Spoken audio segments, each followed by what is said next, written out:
पवन कल्याण Telugu movie के superstar, वहाँ के पावर स्टार कहने वाले, आज उनकी चर्चा पूरे देश में हो रही है क्योंकि जो उन्होंने 21 सीट्स पर कैंडिडेट दिए थे सबके सब चुनकर आए और ऐसा स्ट्राइक रेट किसी का नहीं रहा अब तक पॉलिटिक्स में, या फिर बहुत कम देखने को मिलता है। और ये भी कह लो कि आंध्र प्रदेश में बीजेपी और चंद्रबाबू नायडू जी की सरकार लाने में पवन कल्याण का बहुत बड़ा हाथ है, लेकिन इनकी भी एक अपनी एक बहुत बड़ी जर्नी रही है पॉलिटिक्स की, जिसमें इनका मजाक बना, इनको ट्रोल किया गया, लेकिन इन्होंने फिर से कमबैक किया। अब पवन कल्याण है कौन? तो पवन कल्याण तेलुगु सुपरस्टार चिरंजीवी के भाई है और चिरंजीवी की तरह उनका भी अपना एक कल्ट फैन फॉलोइंग है तेलुगु सिनेमा में। वो वहाँ के सुपरस्टार के लो और अपने सिनेमा करियर में उन्होंने बहुत कम मूवी किए। देखा जाए तो 25 साल में उन्होंने लगभग शायद 25-27 मूवी की होगी, जो बहुत कम मानी जाती है, लेकिन उनके हर एक मूवी ने कुछ ना कुछ रिकॉर्ड क्रिएट ही किए। अब चिरंजीवी जो थे वो भी पॉलिटिक्स में बहुत इंटरेस्ट रखते थे। उन्होंने अपनी एक पार्टी निकाली तेलुगु देशम, जिसके लिए 10 लाख लोग आए थे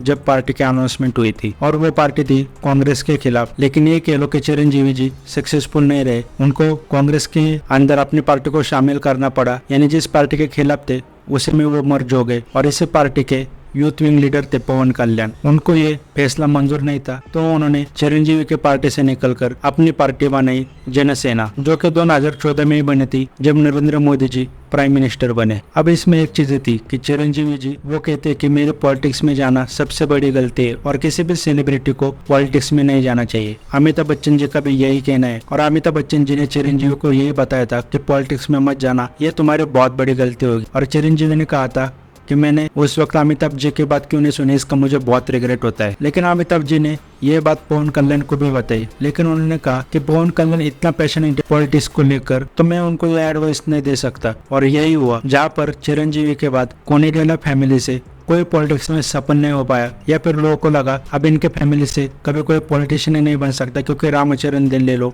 वो फिल्मी इंडस्ट्री में हर एक इनका कोई फिल्म इंडस्ट्री में ही जा रहा है, वहाँ पे पवन कल्याण आए। 2019 में इनकी खुद की भी सीट नहीं जीती और सारे कैंडिडेट्स भी हार गए। इसके बाद क्या हुआ, इनके ऊपर काफी मीम्स बने, ट्रोल हुए, और लोगों को लगा भाई इनके तो ना ये डूब गई, ये कभी आप पॉलिटिक्स में उभर नहीं पाएंगे, इनका तो करियर ही पॉलिटिक्स में शुरू होने से पहले खत्म हो गया। लेकिन केजीएफ को वो डायलॉग सुना होगा, हार गया आपका हीरो, अब क्या करेगा। वही हुआ पवन कल्याण के साथ। पवन कल्याण ने रोड शो किए, वो चुपचाप नहीं बैठे, उन्होंने उस हार को स्वीकारा और 2024 को एक चैलेंज की तरह लेकर वो अपने काम पर लग गए। लेकिन इसमें एक टर्निंग पॉइंट आया जब जगन मोहन रेड्डी ने चंद्रबाबू नायडू को अरेस्ट करवाया था, तब पवन कल्याण ने अनकंडीशनली सपोर्ट किया। जब चंद्रबाबू नायडू अरेस्ट हुए उस दिन हो रही थी बारिश, और उस बारिश में पवन कल्याण चंद्रबाबू नायडू को सपोर्ट करने के लिए वो जेल में निकल गए, और वो जेल में भी जाने वाले थे उनसे मिलने के लिए। लेकिन जगन मोहन रेड्डी ने ऐसा ना हो इसके लिए पुलिस भेजी, जिन्होंने पवन कल्याण को बीच में ही रोक दिया। उसके बाद वो रास्ते पर भी सोए, और फिर क्या, उन्होंने मना लिया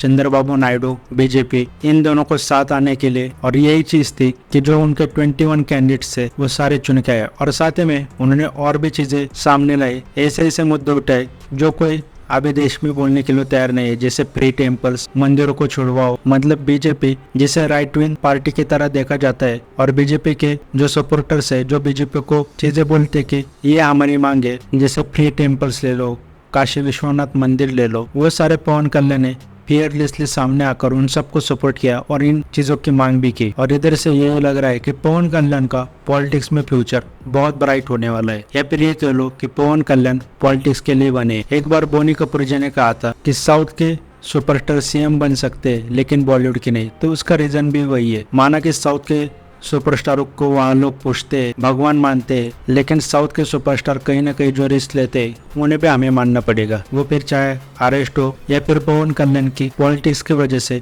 उनके मूवीज की लिटरली टिकट प्राइसेस इतने गिरा दिए थे, उनको डिस्ट्रीब्यूटर नहीं मिल रहे थे, वो सारी चीजें उन्होंने झेली और बहुत बढ़िया कमबैक किया पॉलिटिक्स में। तो ये उनकी जर्नी इंस्पिरेशन से कम नहीं है। बाकी पवन कल्याण की कौन सी मूवी फेवरेट है वो कमेंट करके जरूर बताओ।